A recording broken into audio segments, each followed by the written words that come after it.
Hey sis, welcome back to Makeup and Mindset. Now, last time we spoke about the stories we tell ourselves, right? And so today we're going to go a little deeper. Today we are going to talk about triggers, because the things that trigger you, they're not random. So let's start here. What is a trigger, right? A trigger is an emotional reaction that tends to feel bigger than what's actually happening in the moment. It's when something happens and your response feels intense, immediate, almost automatic.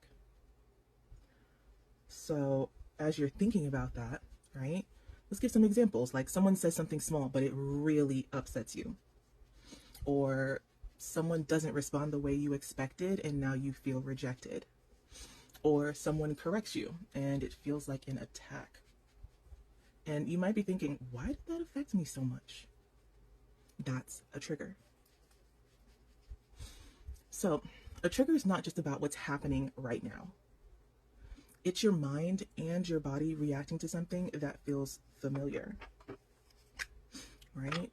Something that you consciously or unconsciously think of, right? Now, it could be of a past experience where you felt hurt. So the situation's happening in the present, but your reaction is coming from the past. Cover my brassiere. A trigger is when your past shows up in your present, to put it lightly. So why does it feel so strong? Because it's not just about now, right? It's layered. And once you understand that, you stop judging yourself and you start understanding yourself. There's a pimple there. Her name is Patricia. She's going to mind her business. You're going to stay focused. Now, remember, triggers are connected to your past, okay? Because most triggers are connected to moments where you felt unseen, unheard, rejected, not enough, right? So when something similar happens, your body reacts like it's happening all over again. That's why it can feel overwhelming. It's not just, the present moment, it's everything attached to it. Now, this is where we shift. Instead of saying, they triggered me, we ask, what did this bring up in me?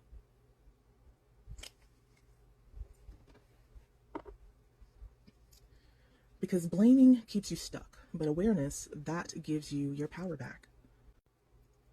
The goal is not to never be triggered. The goal is to understand yourself and when you are. So, of course, I wouldn't be your big sis if I didn't teach you how to work through it. So here's what I want you to do the next time you feel triggered. Step 1, pause. Don't react immediately. Step 2, ask yourself, what am I feeling right now? Like, what am I feeling in my body? What am I feeling emotionally? Step 3, ask, when have I felt this before? Because you felt it before. Step 4, give that version of you compassion instead of judgment. Because most of the time, it's not your present self reacting. It's a younger version of you asking to be seen. And this is where we take our power back. Because once you understand your triggers, they stop controlling you. You stop reacting automatically and you start responding intentionally. You become more aware, more grounded, and more centered. So the next time something triggers you, don't shame yourself. Don't suppress it. Get curious. Because your triggers are not here to break you. They're here to show you what still needs love. And that's how you come back to yourself. So, how was that conversation about triggers? How are you feeling in your body?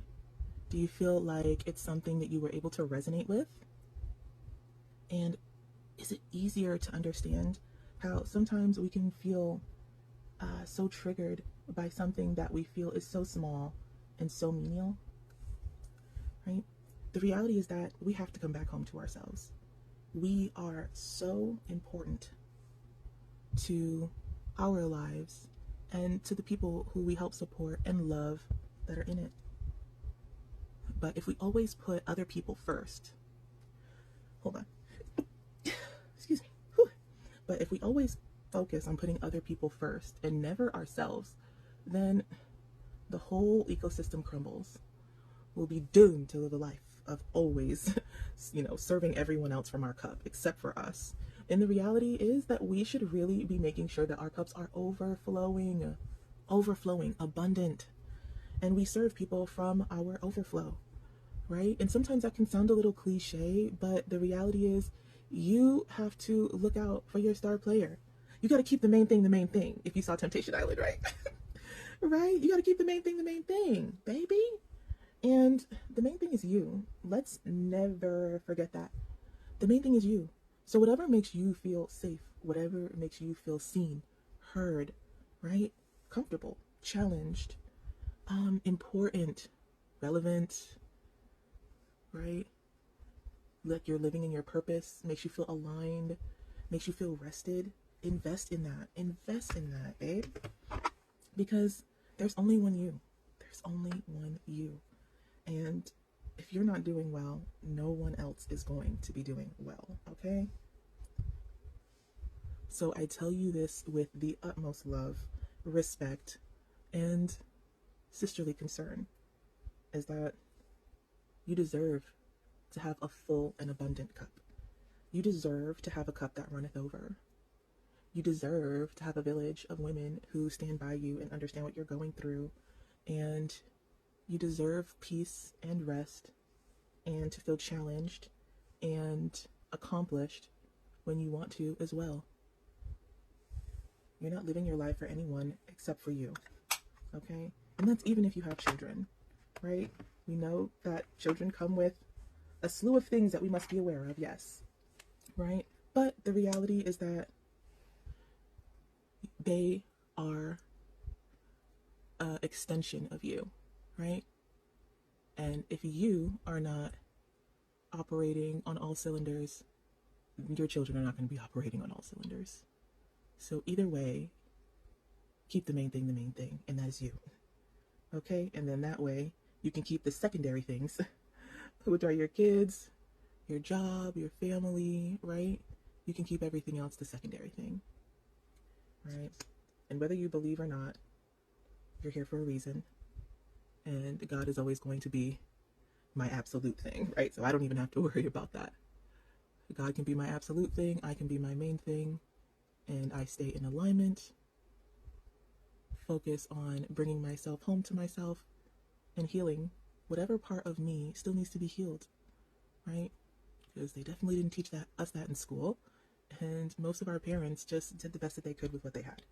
So let's take the time to make sure that we are held, right? To make sure that we have what we need to be successful and to feel seen and to feel safe, because that's paramount.